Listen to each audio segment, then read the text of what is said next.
નમસ્કાર, હવામાન સમાચારમાં આપનું સ્વાગત છે। ધીમે ધીમે હવે વરસાદ સૌ લોકોને ગરમીમાંથી રાહત આપી રહ્યો છે। હવામાન વિભાગે આગામી 3 દિવસ ગુજરાતમાં ભારેથી અતિભારે વરસાદની આગાહી કરી છે। ઉત્તર અને દક્ષિણ ગુજરાતમાં અતિભારે વરસાદની તો સૌરાષ્ટ્રના પણ અનેક જિલ્લાઓને મેઘરાજા ગમરોડશે તેવું હવામાન વિભાગે જણાવ્યું છે। અમદાવાદવાસીઓને પણ આજે થોડી ઘણી રાહત મળી છે કારણ કે વરસાદે આગમન કર્યું છે। તો બીજી તરફ હવામાન વિભાગે સમગ્ર રાજ્યમાં હવે સાર્વત્રિક વરસાદની આગાહી વ્યક્ત કરી છે, જેમાં બનાસકાંઠા, સાબરકાંઠા, અરવલ્લી, મહીસાગરમાં ભારે વરસાદ પડી શકે છે।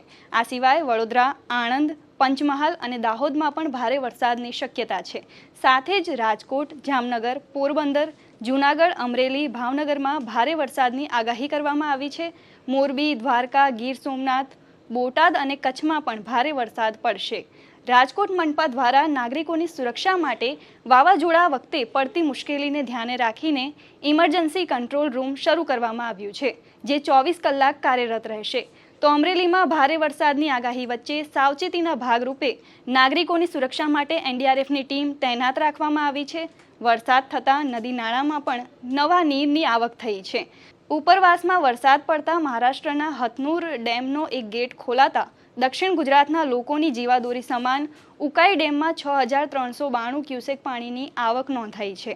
દેશની રાજધાની દિલ્હીમાં વરસાદ લોકો માટે આફત બનીને આવ્યો છે। ગરમીમાંથી તો રાહત આપી પણ કેટલાક વિસ્તારોમાં પાણી ભરાતા લોકોને હાલાકી પહોંચી હતી। ધોધમાર વરસાદને કારણે દિલ્હી એરપોર્ટ ખાતે ટર્મિનલ 1ની છતનો ભાગ પણ ધરાશાયી થયો હતો। હવામાન વિભાગે આગામી 29 જૂન સુધી દિલ્હી, હિમાચલ પ્રદેશ, ઉત્તરાખંડ, હરિયાણા અને પૂર્વ રાજસ્થાનમાં ગાજવીજ સાથે વરસાદની આગાહી કરી છે। ઉપરાંત મધ્યપ્રદેશના ભોપાલ સહિત 8 જિલ્લાઓમાં ભારે વરસાદની ચેતવણી આપવામાં આવી છે। સાથે જ મુંબઈમાં આગામી 3 દિવસમાં ચોમાસું વધુ સક્રિય થશે તેવી આગાહી કરવામાં આવી છે।